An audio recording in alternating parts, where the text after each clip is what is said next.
Sa tahimik na lalawigan ng Zambales, masayang naghahanda ang mga tao para sa taunang Dinamulag Festival.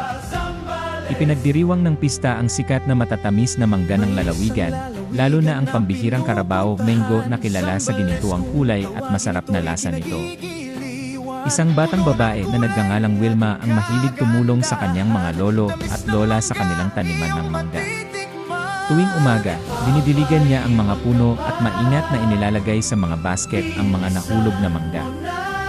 Sa panahon ng kapistahan, nagkakaroon ng paligsahan ang barangay sa pagkain ng mangga, masasayang street dancing, at makukulay na parada sa bayan.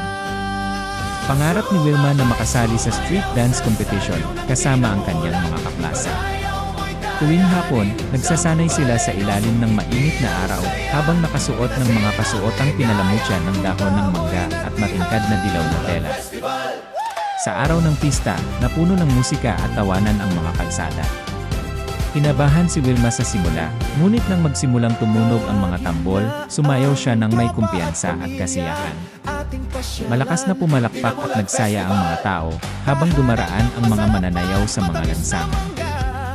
Sa pagtatapos ng pagdiriwang, napagtanto ni Wilma na ang Dinamulag Festival ay hindi lamang tungkol sa mangga. Tungkol din ito sa pagkakaisa, kasipagan, at pagmamalaki sa kanilang bayan. Masaya siyang umiti dahil alam niyang hindi niya malilimutan ang masayang pista ng Zambales.